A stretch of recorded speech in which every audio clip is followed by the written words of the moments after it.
Welcome to Different Strokes Spring 2022 newsletter, audio version, read by Lauren Hartney. Virtual meetings. Our online meetings provide a safe space for younger stroke survivors to talk about whatever issues they're facing and to get to know others. We run these sessions every few weeks on Zoom, which you can easily access on a laptop, iPad, or phone. Once everyone has been welcomed, you are split into small groups to chat for about 45 minutes. Each group is led by a fellow stroke survivor, and sessions are open to all stroke survivors. No pre-booking is required. And if you would like more information, please visit our website www.differentstrokes.co.uk. A very warm welcome to our spring newsletter by Austin Willett, CEO of Different Strokes. In this newsletter, we touch on the important issue of work after stroke. Stroke recovery is challenging enough without the added pressures of work and worries about how you will support your family.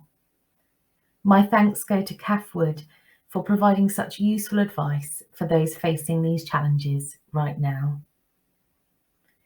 Getting the message out there that stroke happens to people of all ages remains our biggest challenge at Different Strokes. There are still a number of myths surrounding stroke, but the biggest one is that strokes only happen to the elderly. We know that this is patently untrue, but there is a lot of work that still needs to be done to educate the general public about this, as well as, to a lesser extent, some sections of the healthcare community. This is highlighted in the experiences of stroke survivor Lili, who bravely shares her story. Back in 2019, we commissioned a survey to better understand the public perception of stroke, and 84% of respondents said they thought that only 1 in 50 or less strokes happen to people of working age. The real number is 1 in 4 strokes occur in people of working age. Our priority this year is to make many more people aware of this. Of course, this is not something that we can achieve in isolation, and therefore we will be working in partnership with a number of other organisations and individuals. First and foremost, we are developing good relationships with the Integrated Stroke Delivery Networks, or ISDNs as they're known. These are a network of 20 regional groups across England that are responsible for delivering stroke services in their area. To develop local connections, we have been recruiting a team of volunteer ambassadors to liaise with their local ISDNs. One of them, Jim, talks about his involvement in this issue. Another example of collaborative work is seeking to expand our involvement with research projects, including helping companies to develop products that are beneficial for survivors. Taking part in research ensures that the voice of the stroke survivor is heard as products and services are developed. This can lead to better outcomes for survivors in the long term. We also know it can be a highly empowering experience for the individual. We have a number of opportunities for getting involved in research coming up, and you can read more about our exciting 4-year partnership with Knit Regan later in this newsletter. Our plans for 2022 and going forward are ambitious, and if you can support us with any of these, whether by becoming an ambassador, taking part in research, doing a fundraising event, making a regular donation, or through legacy giving, We would love to hear from you. As always, a huge thank you to everyone who has contributed to this newsletter. And thanks also to our staff, volunteers, trustees, funders and supporters for everything that you do for younger stroke survivors. And thank you to all of you for your continued peer support that you provide to one another. Austin. Befriender Hour on Instagram. Our Befriender service was launched in February 2020 with the aim of offering peer support specifically to those aged 16 to 25. We identified that there was very little support for stroke survivors in this age group. We spent a long time carefully selecting and training our volunteers so that they could offer support via phone, email or Zoom. And our wonderful befrienders, Ailey, Beth, Daniel, Jack and Angus are all stroke survivors who suffered a stroke before their 25th birthdays. We have been delighted by the response to the Befriender service and very pleased to see young people benefit from this. Some may have required just one call, while others have used the service on an ongoing basis. However, we wondered if we could reach more young people by offering a more informal version via social media. Our team came together and created a plan to reach more young people by launching a Befriender Hour on Instagram. A volunteer befriender takes over our Instagram account now between 7 to 8 p.m. every Tuesday evening. During this hour, they chat and offer support over direct message in an informal way. And once that hour is up, those who connected with us can choose if they would like further support through our befriending service. We talked to volunteer Daniel about Befriender Hour. We asked Daniel, why do you think communicating through social media is more appealing for younger people? Daniel said, being able to chat through Instagram is far less daunting and an informal way to start a conversation with younger stroke survivors. Having to fill out forms and start with a phone call can be off-putting and outside the norm for young people. So being able to start a conversation through a method they're more comfortable with is far more appealing. We asked Daniel, is social media a place where you would go looking for help and support? He said yes. I think you only have to look at the Different Strokes Facebook page to see how many people turn to social media for help and support. We asked Daniel, do you think Instagram is a good place to offer support and share experiences? He said, I think it can be. More importantly, I think it offers a great opportunity for younger stroke survivors to take that first step in reaching out for support, something that is far easier said than done. Now that Daniel's had the opportunity to run the Befriender Hour, we asked him how it felt for him. He said, it was great. I really enjoyed getting to speak to different people and sharing my experiences. I really hope it helped the people I spoke to and informed them of how to get further support if they want it. If you're aged between 16 and 25 and feel that you would benefit from a call from a befriender, please email us info@differentstrokes.co.uk or follow us on Instagram, Different Strokes UK. News from our groups by Caroline Saunders, volunteer and group coordinator. Our groups are run by volunteers who have humbled us with the way that they have navigated the pandemic while supporting their group members. We are so proud of their contribution, striving to continue offering services in whatever way they could. From doorstep visits to WhatsApp groups, open air meetups, Zoom calls, quizzes, virtual exercise sessions, and even a telephone rota to keep members talking. As we move into 2022, we are positive about the road ahead for our exercise and support groups, who are now getting back to a new normal. Many groups have reopened, and while some have had to adapt their services and even change venue, the doors are open once again for regular face-to-face meetings. Members can take part in group activities together, such as seated dance, yoga, and Tai Chi, to name just a few of the activities on offer. Talking to our group coordinators, it's exciting to hear that planning has started for organised trips and fundraising events for their members during 2022.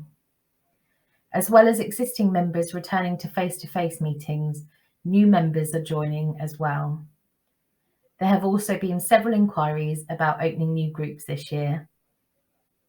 After the forced closure of our groups back in April 2020 and the stopping and starting over the last 2 years, there is now a light on the horizon and exciting times ahead for our groups. To find out more about different stroke support groups, please visit our website for more information. The link is below in the description. Work after stroke. One of the biggest challenges facing younger stroke survivors is navigating the world of work post-stroke. We asked Kath Wood, disability training and consultancy specialist with Health Management Limited, for advice. When should I return to work? Kath says, the decision to return to work is a very individual one and is certainly not straightforward. There are many factors to consider. You should seek medical advice from your doctor or consultant before you plan your return to work and consider what they have to say. Some people report feeling pressured to go back.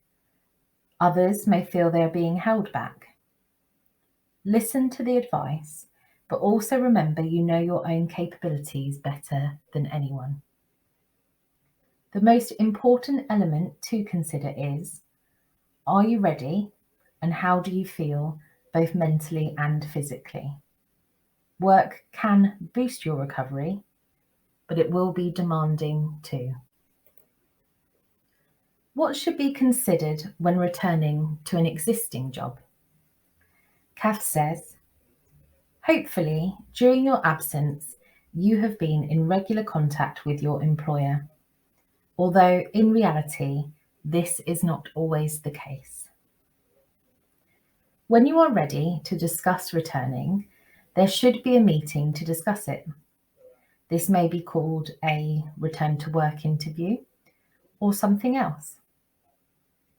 You are entitled to take someone with you to this meeting, and this can help to make sure you don't miss any important information and help you to feel more confident. Your employer may request that you see an occupational health service. They will provide an independent assessment of your symptoms and how they might affect work. Plus, they may provide some suggestions for adjustments. You could choose to share other medical information with your employer, but it might be a more successful meeting if you focus on what you can do and what support and adjustments you need, rather than only what your symptoms are. Will I return to work on the same hours as those I worked pre-stroke? Kath says, one of the most common concerns is if you can go back to your full hours and duties. You could ask to go back for a trial day so that you can both see what the issues might be. A phased return is often suggested, as this lets you manage your energy levels during that transition.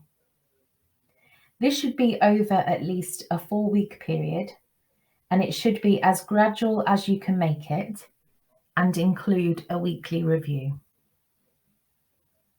There may be a need for you to reduce your hours, either for a temporary period or permanently. Please make sure that you take time over this decision and make sure you consider if you can afford to have this reduction in income. If it becomes clear to you that you are unable to return to your previous role and all of the duties, then there may be a discussion about redeployment.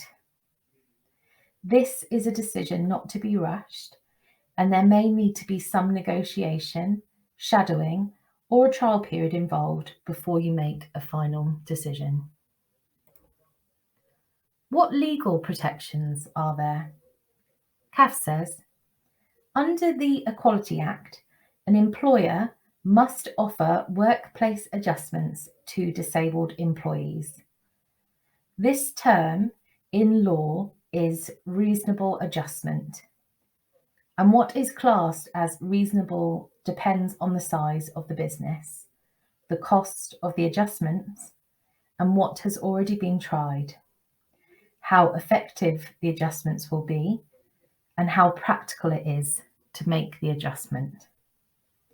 Some employers are quite fearful of workplace adjustments, mainly because they don't know what can be done and they worry about the costs. These fears are unfounded, but you may need to provide information to your employer to help them. If you feel that you have not been treated fairly or offered the right adjustments, then you can seek advice from a number of organisations. These include the Citizens Advice Bureau, Equality and Human Rights Commission, the Equality Advisory Service, ACAS, Disability Rights UK, or a union if you are a member of one. Finding a new job. If you are going to need workplace adjustments, then you need a supportive employer. Disability Confident is a government scheme where employers agree to certain commitments and actions. You can find a list of disability confident employers online. Once you have found a supportive employer and a suitable vacancy, you'll be making an application. One of people's biggest concerns is if, when, and how to tell the employer that you have a disability. A lot of people worry about being treated differently, being excluded, or being discriminated against, while others feel they are not ready to talk about it to a stranger or feel that it is not their business. But by disclosing, you can get support through the recruitment process. It may help the employer understand why you move, walk, or talk in different ways and stop them from making the wrong assumption about your ability. If you make the decision to disclose, you are in control of what you say. You say what you want to say and don't have to fear that people will find out about it later on. If you don't disclose at all, then you risk taking on a job that you will struggle with, as you may have no support, or you may end up being asked to do tasks which affect your health or risk an accident or mistake happening.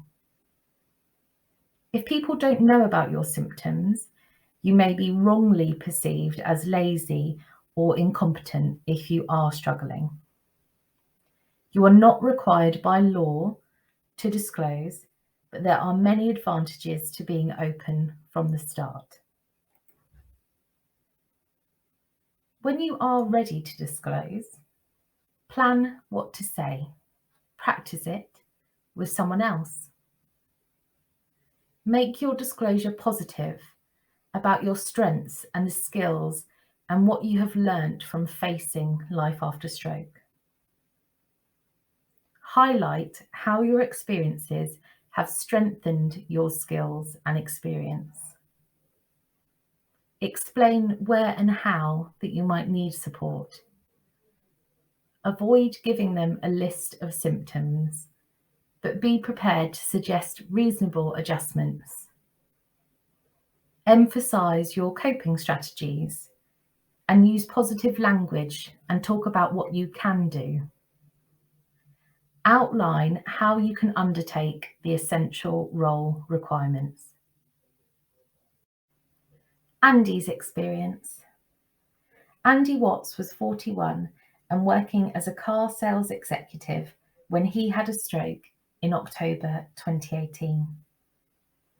He shares, "I had a right occipital cerebral infarction due to a hole in my heart, otherwise known as a PFO. I underwent heart surgery in September of 2020 to repair it. Following the stroke, I had vision difficulties and cognitive issues. I also suffered with severe depression caused by the ongoing impact the stroke had on my life. I still live with depression, but I've learnt to manage my mental health. I had worked in the motor industry for many years, but the stroke left me unable to drive. I no longer met the DVLA requirements to hold a licence. I felt pretty much useless to the motor industry, and I didn't return to my job after the stroke. Although the company I worked for supported me above and beyond, even after I had left. When it came to returning to work, I was apprehensive and I didn't think I would ever find a role that would suit me. However, I had to prove to myself that I could do it. I wanted to feel that sense of achievement and responsibility. I didn't feel pressured. It was just something that I needed to do, and it was part of my recovery process. I wanted to prove that the stroke hadn't and wouldn't beat me. I searched long and hard for a new job, but driving license required appeared on nearly every job that I thought I could do. And then I found Sky. I now work as a retail sales advisor for Sky. I've had great support from my family during this process, and my new colleagues have been amazing and so understanding. My advice for anyone returning to work or looking for new work like me is if the opportunity arises and you feel ready, then go ahead and take it. Consider a phased return or part-time work.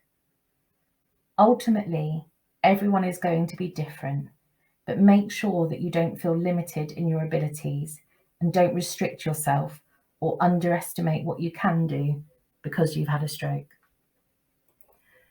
There is further support available. For survivors, you can watch Kath's presentation at our 2021 virtual conference on our YouTube channel. We will put the links below. We also have a number of resources that you may find useful in the information section of our website. For businesses, if you want to find out more about how Kath and her colleagues can support your business to be inclusive and supportive for all employees with disabilities and health conditions, please visit their website. The link will be below. Lili's story. Stroke misdiagnosed as migraine. Lili was 26, working as a teacher in Manchester. She had an active social life and a passion for fitness. In August 2021, she had a stroke. This is her story. I was sat in bed reading my book. I got up to use the bathroom and I couldn't see properly. I wear contacts, so thought that one of them had slipped. I took them out, but the dizziness got worse. I felt like the world had turned sideways. I couldn't stand up, so I crawled to the bathroom and knocked on my roommate's door. I tried to tell her that something was wrong, but I don't think it came out right.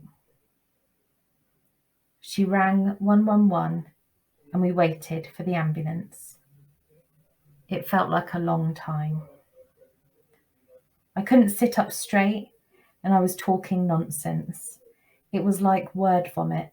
Stuff just kept coming out, but none of it made sense. The paramedics were great and took me straight to hospital. I had scans and monitoring, but they thought that it was just a migraine. I still couldn't stand up straight, walk, or talk properly, and they sent me home on my own. I am furious about this. Even now, anything could have happened. My housemate collected me from the hospital, and I got home and slept and slept. Everything still felt sideways and wonky. I still had a headache and issues with my speech. I could speak, just, but it took me 5 minutes to get a short sentence out. The words just wouldn't come. It was so frustrating. For 2 weeks, my speech continued to be a problem, and I continued to sleep a lot. I tried to get on with life as much as possible, not really knowing what had happened to me.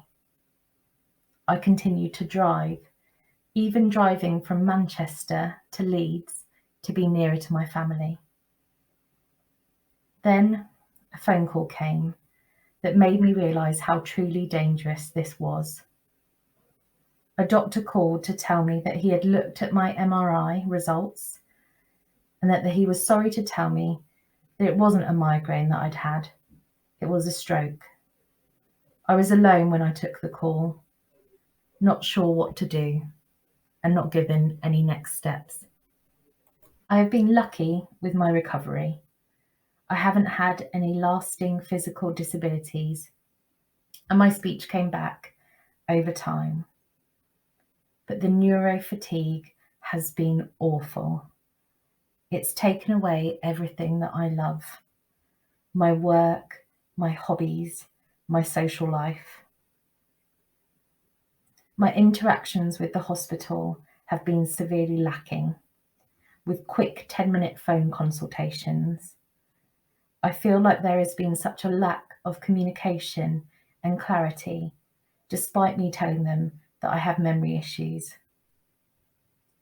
Things have improved as I've gotten better and been more able to advocate for myself. I want to see younger people taken more seriously when they present with stroke symptoms, in particular, issues with balance or eyesight which don't fit the usual FAST acronym.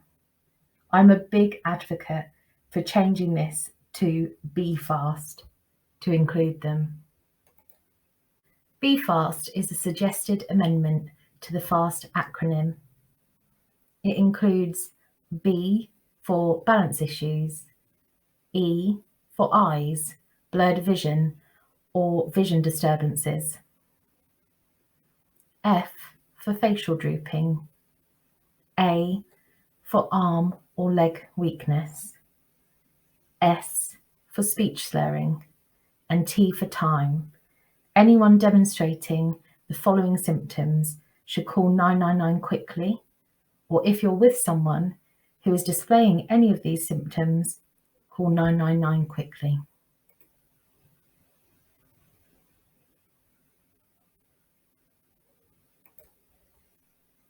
Lili says, I will be forever grateful for how lucky I have been, but I cannot get over the fact that this could have ended very differently.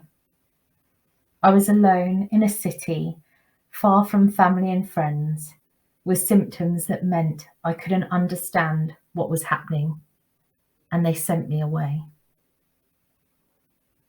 A few weeks after my diagnosis, I was signposted to different strokes, and they arranged for me to speak with a befriender, a woman of a similar age who'd had a stroke too. My phone call with her made me feel so heard and understood. My mum and I are also members of the Facebook group. I haven't had the courage to post yet, as I still have a lot of shame around my diagnosis. But it's been helpful seeing people post about things that I relate to. It's helped my mum to come to terms with it and how she can best support me. I'm back to work full time after a phased return, and I'm looking forward to a holiday in the summer. I've started dating tentatively. Things aren't where I'd like them to be, and I am certain that things will be this way for a while, maybe forever. However, I am finally starting to feel more positive about my life. I was a fit, healthy, and active young woman who had everything going for her.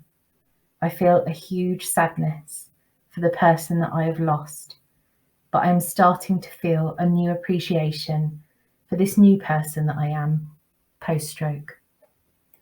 Austin Willett, the CEO of Different Strokes, said, "Stroke care across the UK is changing for the better. But stories like Lili's show us how much work we still have to do to challenge a lack of awareness and misconceptions about stroke in younger people. In 2022 and beyond, we will be working hard to make younger stroke a priority and to further spread the message that stroke happens to people of all ages. We very much hope that experiences like Lili's will one day be a thing of the past." Lili shared with us her top tips for stroke recovery. She says, "Take time off. No matter how minor your stroke was, it will hit you like a bus. You may feel sad, tired, weak, angry. That hasn't gone away for me yet, but I now feel happier more days than I don't. Find someone who will help you to fight your battles. I have an amazing work team who have been a great support, even coming with me to appointments. Having a friend, colleague, or family member to come with you and to speak on your behalf can take some of the stress away." Words of encouragement and affirmation. No matter how long ago your stroke was or how your recovery is going, we all need some encouragement sometimes. Here is some for you from our stroke community. We hope you can turn to it on tough days and remember that you're not alone. Greet says, "Take the time your brain and your body need to heal up. What you can't yet do today may be something for tomorrow." Tony says, "You are still you. Don't define yourself by your stroke." Shruti says, "Persevere. You'll be tested to your limits, but keep going." Janice says, "Be kind to yourself. Give yourself a break and keep trying. Anything that doesn't harm you might make you better. Give it a go." Anna says, "When you feel down and it gets difficult, remember your thoughts and feelings are the weather. They come and go. Your true self is the sky." You don't know how strong you are until you go through this experience, says Kerry Ann. Sue says, "Never, ever give up." For encouragement and support from fellow stroke survivors and their loved ones, join our Facebook group. Search on Facebook for Different Strokes UK and apply to join. In our last newsletter, we talked about the Integrated Stroke Delivery Networks, or ISDNs as they're known. This is a new NHS model of delivering stroke services designed to ensure better outcomes and more joined up care.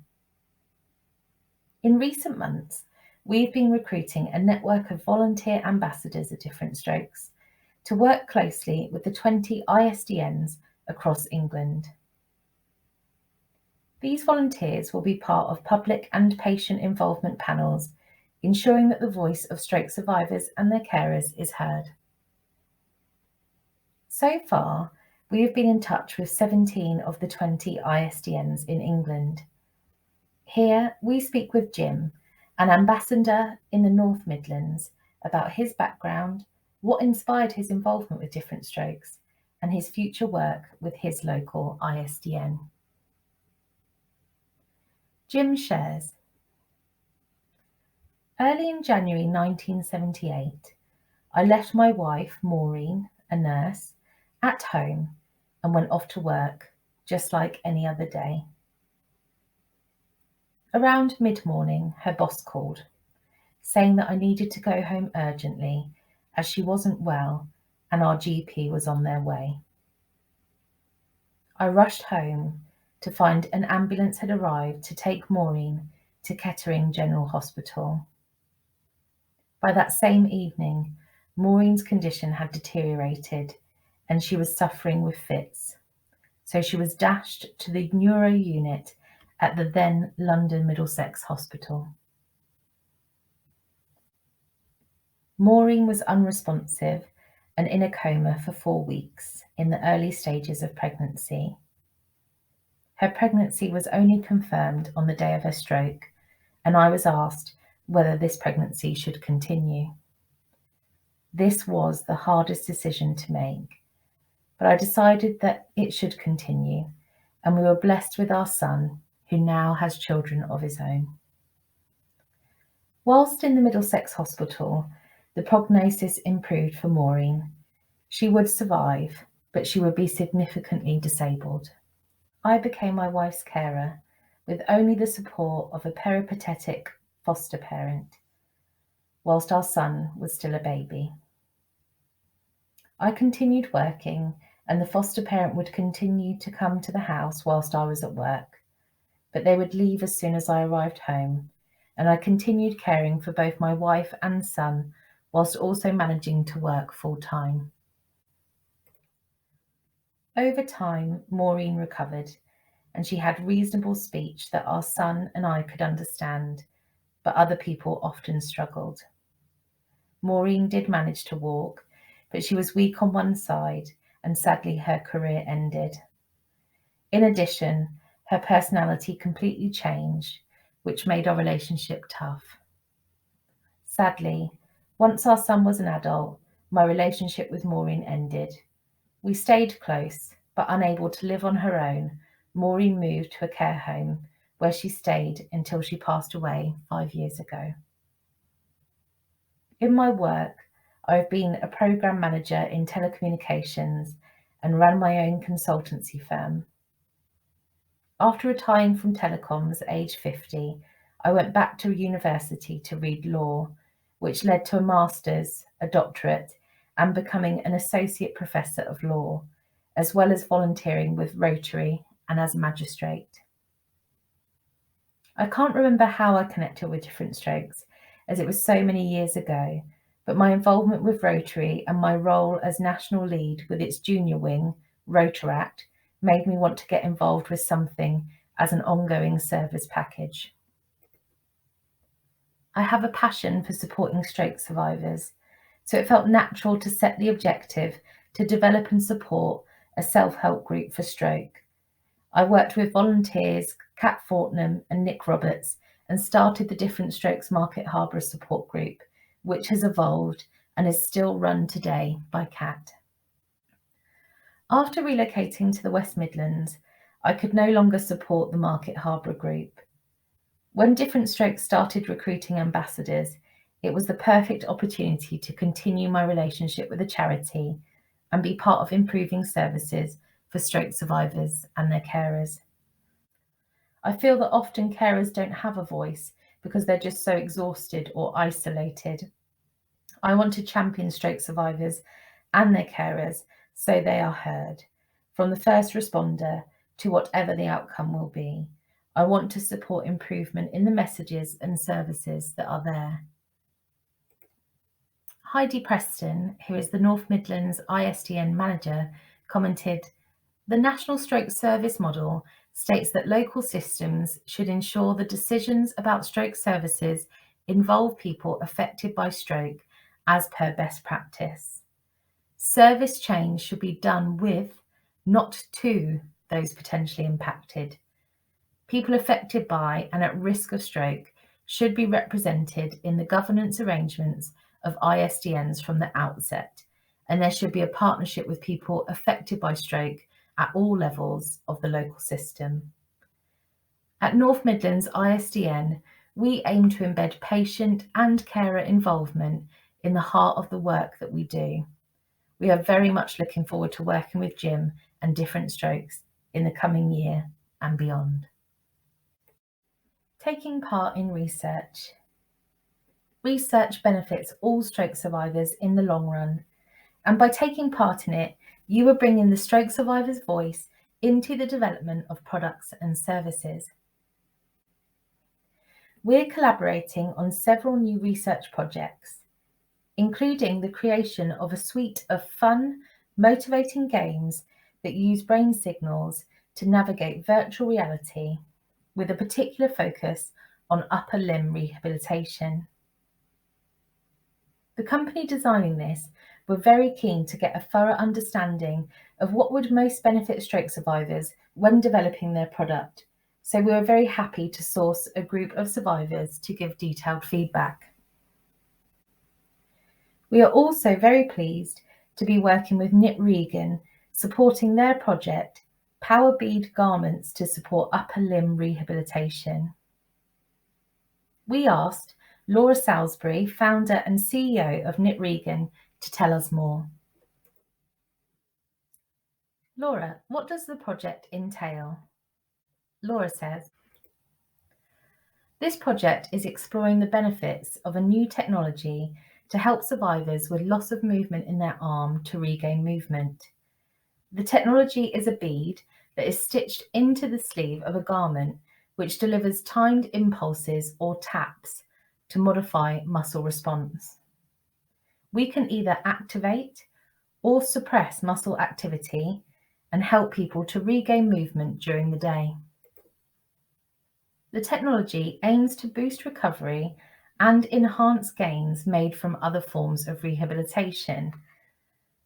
The underlying neuroscience from this project originates from Professor Stuart Baker's lab at Newcastle University and is integrated into a garment for everyday use. What involvement would stroke survivors have? If you take part in this, you would be asked to wear a sleeve, part of the garment, on your forearm. The technology will deliver impulses to your forearm and you will feel a tap, and we will document your muscles' response. We will then ask a few questions about your experience. Tests take place over a day, and we can visit a location near to you, and we will reimburse you for your time. Why is the input of stroke survivors important to you? We have been working with survivors in a community in London for the past 3 years, and we couldn't have got to the point we are now without this input. Your input means that we can develop a new technology that could change the lives of survivors in the UK and beyond. Why did you approach Different Strokes as a partner on this project? We are very passionate about ensuring that the technology is suited to the everyday needs of survivors from all walks of life.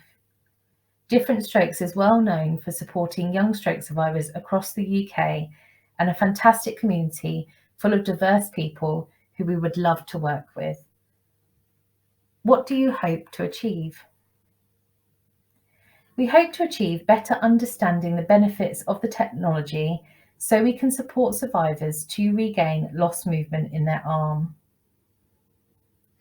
What would you say to any stroke survivors interested in being involved? Simply put, we need your help. Without you, we are unable to improve the technology, tailor it to your needs, and improve the lives of fellow stroke survivors. To get involved with this project, please email us on info@differentstrokes.co.uk with Power Bead Garments Research Project in the subject title. After an amazing first year for our annual March On fundraising event in 2021, we embarked on recruiting our team for 2022 and you didn't disappoint. March On is an inclusive event, no matter what your fitness or mobility. We are delighted to share that 33 supporters set their intentions and took on a variety of challenges, ranging from walking a mile a day to doing a lap of a local lake to 15 seated exercise sessions, all to be completed in the month of March. We have been humbled by the reasons for taking on these personal challenges and the determination to really challenge yourselves despite some awful weather days and juggling work, family, and health. Thank you so much to everyone who took part.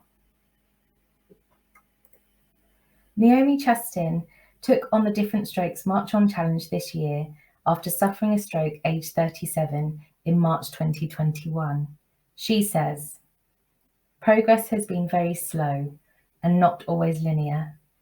My main ongoing difficulties are constant dizziness, overwhelming fatigue, and left side weakness. It breaks my heart that I'm not able to care for my children independently yet, or even spend as much time with them as I would like. But with the support of my incredible family, I'm continuing to work on my recovery every day. Different Strokes has enabled me to talk to other younger stroke survivors via their Facebook group, and even inspired me to make my own picture book to explain the situation to our children. I will be walking a mile every day in March, which might not sound very much, but will be a big challenge for me. Doing this challenge is my way of supporting younger stroke survivors just like me.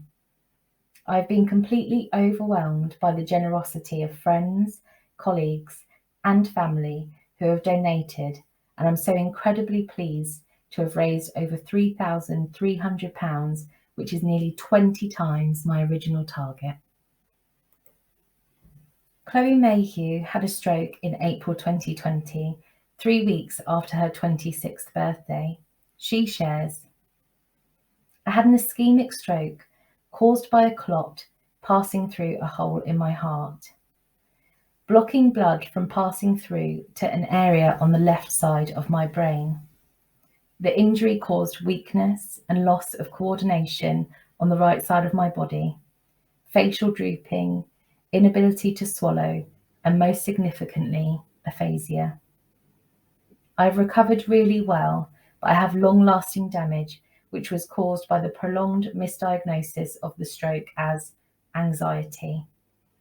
In March, I will be walking or running 7 kilometres every day, each kilometre representing an hour of the 7-hour wait between my partner dialing 999 and the diagnosis of my stroke."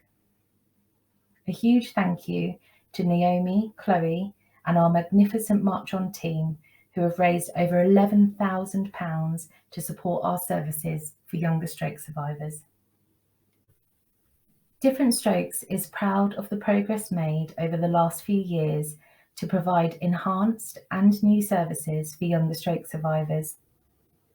We are seeing an increase year on year in demand for our services. To improve the lives of younger stroke survivors, we must continue our work to ensure better outcomes for younger stroke survivors, to improve emotional support for younger stroke survivors, and to educate about stroke. We hope that as a supporter of Different Strokes, you have seen the progress we have made so far and that you share our vision for the future. Many of our supporters who see and share this vision will have chosen to leave a gift for us in their will to ensure that future generations of younger stroke survivors receive the support they deserve. Leaving a gift in your will is an extremely personal choice. If it's right for you and you would like to inform us of your intended gift to Different Strokes, we would be really happy to hear from you so we can send you special updates on our work and future plans. If you are considering leaving a gift in your will, we would be delighted to provide you with more information. Please contact Jo.aurora at jo.aurora@differentstrokes.co.uk or give us a call on 0345 130 7172. Are you passionate about improving services and outcomes for younger stroke survivors? You can help by taking part in one of our fundraising events in 2022. Our fundraising income is extremely important to different strokes, and after a slow couple of years, we'd love to get a full diary in this year. Are you feeling ambitious?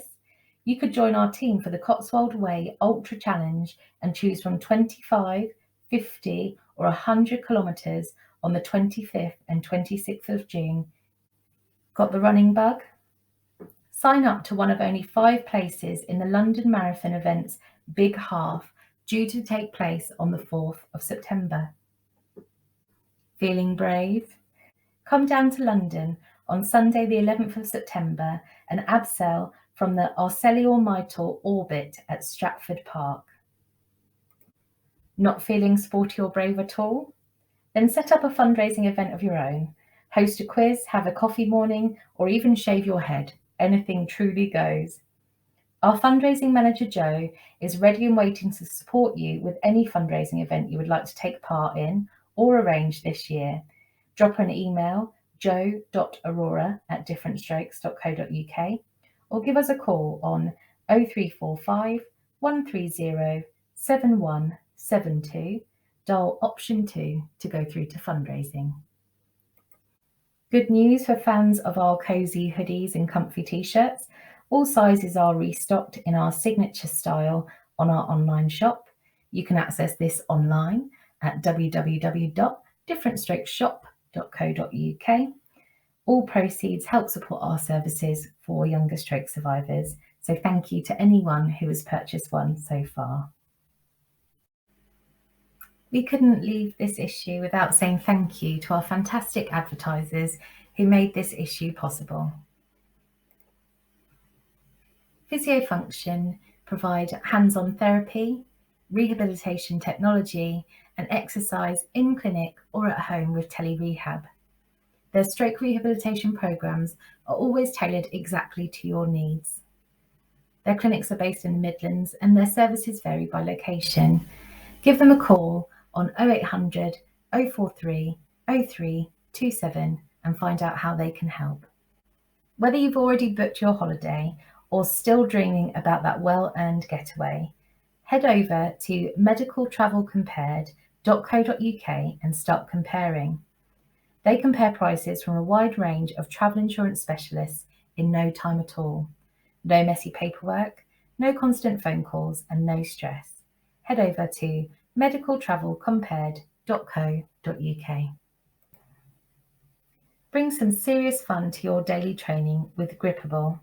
Accessible, engaging, measurable training activities for weakened hands and arms. Visit www.gripable.co or email hello@gripable.co or give them a call on 0207 661 4018 to start your free trial. Ottobock introduced the ExoPulse Molly suit, the world's first electrically powered neuromodulation suit for improved mobility, balance, blood circulation, and pain relief. The ExoPulse Molly suit allows its users to enjoy a more active and less painful daily life by reducing spasticity, weak muscle activation, and chronic pain relief.